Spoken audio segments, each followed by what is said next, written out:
ভাই কি হয়েছে? ভাই আপনি আলটুস মালটুস করছেন? দপ পাগলা লাইক আলটুস আইএলটিএস। ভাই আপনি আমার দুদিন ইংলিশ শিখে দেন, আমার বাংলা বুঝতে তার ভালো লাগে না। তোরা যে আমি ইংলিশ শিখামু, তুই ইংলিশ শিখার না বিনিময়ে তুই আমার কি দিবি? ভাই আমার আছে বলতে একটা ছাগলই আছে, আপনারে আমার ছাগলের 1 কেজি দুধ দিন। তোরা আমাদের লেগে কি মনে হয় 1 কেজি ছাগলের দুধের বিনিময়ে তোরা আমি ইংলিশ শিখামু? থাক 2 কেজি দিবি। আচ্ছা ভাই আপনার 2 কেজি বেশি না, আপনি আমার ইংলিশ শিখান। ইংলিশ শিখবি, মেন টাকা জিনিস লাগবে, তারা আনতাছি। এই অস্ত্র ছাড়া ইংলিশ শিখান যাইতো না। আচ্ছা ভাই শিখান। বাইকে সার্কু ব্যাস করতে আমার। আচ্ছা স্যার তাইলে আমার ইংলিশ শিখান শুরু করেন। ইংলিশের মেন শব্দ হলো কি? হাই। আমরা কথা কখন শুরু হলে কি হাই দিয়ে শুরু করি। আইডিয়া ভাষায় কি কথা জানাস নি?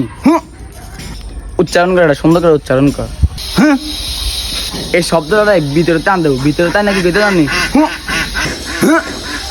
হয়েছে হয়েছে, এরপরে কি শিখবি ক? স্যার আমার তো একটা গরু আছে, আমি গরুর ইংলিশে কি করে ডাকুন? গরুর ইংলিশে লই গিয়া কাউ, যেটা আমরা নর্মাল ভাষায় বলি, আর আইডিয়াসের ভাষায় লই গিয়া ক্যাও। গেউ। তোর কি আমি কুত্তা ডাক শিখাইতে আইছি? হালকা ডুবে কেটা কবি ক্যাও। হ্যাঁ ঠিক আছে হয়েছে, এরপরে কি ইংলিশ শিখবি ক?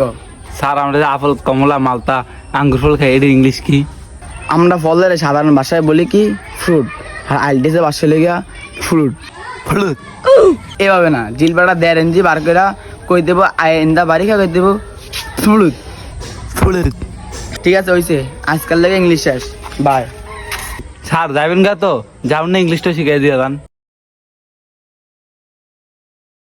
জানি না, ভাষা হলো সাধারণ ইংলিশে কয় লই গিয়া বাই, আর আমাদের আইটিএসের ভাষায় কয় লই গিয়া বাই। এমনি গুলো হইতো না, সুন্দর করে আটটা রে এমনি বাই।